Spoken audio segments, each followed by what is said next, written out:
Chat learners. Today we're looking at the work and career benefits of using a computer. This is Dylan. Hi there. And I'm Jenny. Hey. Thanks for joining us, Dylan. It's a pleasure. Let's kick off with this question.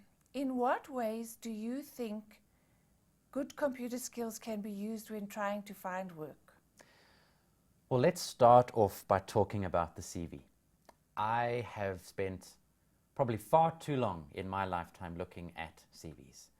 And if you are good at word processing and you are good at putting your best foot forward in the form of your CV, I think that immediately makes a good impression. So having good word processing skills, pretty important, and apply those skills to presenting a well-rounded, good, polished CV to prospective employers. Then I think getting on to some of the more nuanced areas of this is the ability to network, the ability to research what career opportunities are out there. Definitely. I think having good technology skills allows you to use tools like the internet to connect with other people, to network, to put your name out there into the job market and to start to build a reputation for yourself as somebody who is competent, who is capable, and who has a lot of value to offer. So where would you do that? Well, I think the primary places that you would do that are sites like LinkedIn, possibly Facebook, maybe even Twitter. In all of these platforms, you can start to create for yourself a persona. Now, it's obviously really helpful and beneficial if that electronic persona is actually based on fact, because the last thing you want to do is create a false impression for future employers. And if it's the kind of thing that you want a future employer to see, to have Well, access to. Absolutely, absolutely. That's a really, really good point. And there have been many stories I've heard of prospective employers looking at your Facebook page and seeing the kinds of behavior that don't really project the company image that they're after.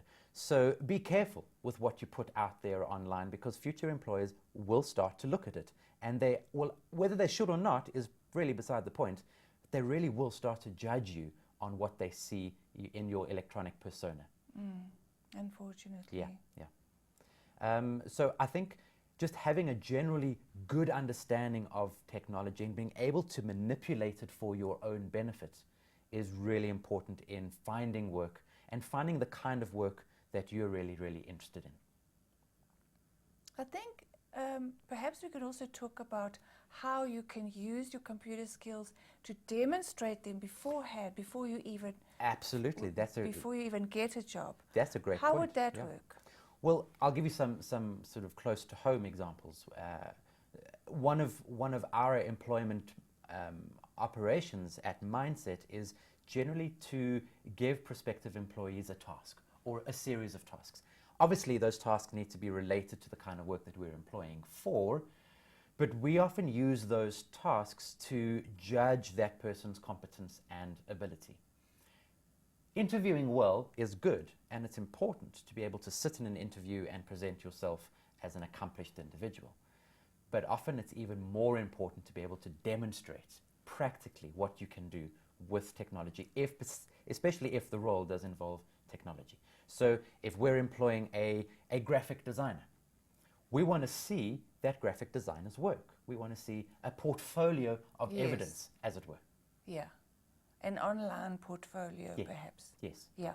And we want to see that that person is able to work with the kinds of technological tools that are going to be part of their everyday work life.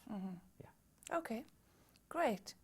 What do you think, what sort of skills do you think employers are looking for? Sure, that's a really big question.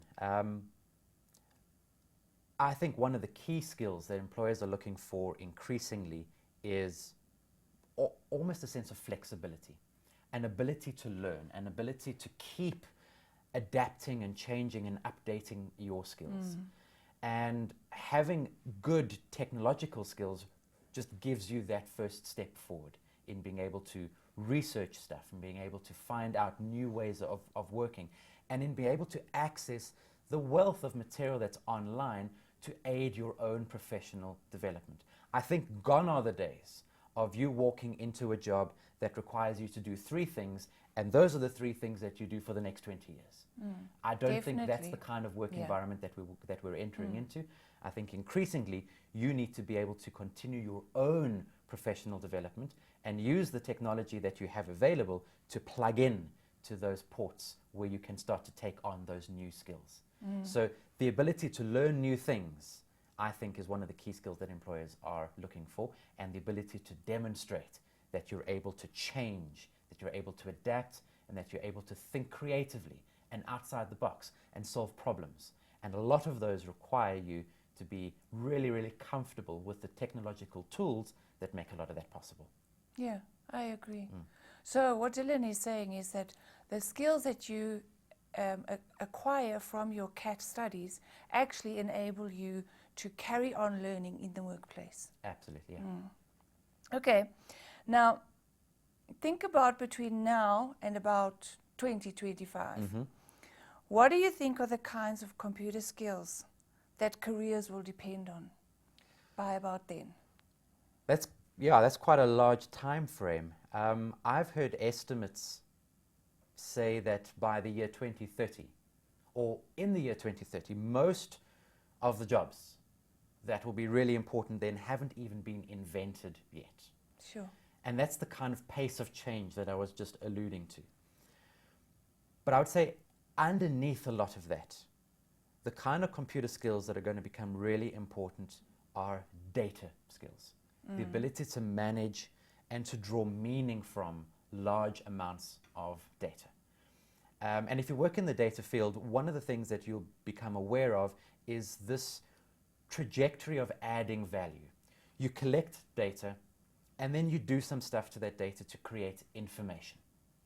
So the data might be the number of widgets you've sold at a particular price. The information then becomes, is that widget marketing plan successful or not? The following step is then to draw knowledge from that information. Having the information is good, but being able to make strategic decisions on the basis of that information, I think, is where a lot of work is going to go. So one of the key skills I would say is that are becoming important is your comfort with collecting, manipulating, analyzing, and drawing conclusions from data. From data. Yeah. And that's only in 15 years. And that's really only in 15 years, yeah. Okay. Probably the other area of skill that's going to become increasingly important is not just your ability to use computers, but your ability to program computers. And if you look at particularly fields in engineering and even medical sciences, more and more the practicing professional doesn't just use the computer application, they actually program the application to do what they need it to do. And again, this is part and parcel of having to learn, having to develop, and being able to move with the times, change with the times. New problems surface. You don't have a computer program that's going to do what you need. You need to make your own computer program. And so one of the skills that maybe is going to become more important is people's ability to do some level of programming, whether that's simple macros in a spreadsheet all the way through to really advanced Java. That's a wide scale, but just be able to be familiar with telling computers what you want them to be able to do. So, Dylan, are you saying that it's not going to be good enough for the engineer to call in a programmer? The engineer must be able to do, or is likely to need to do, some programming himself or herself.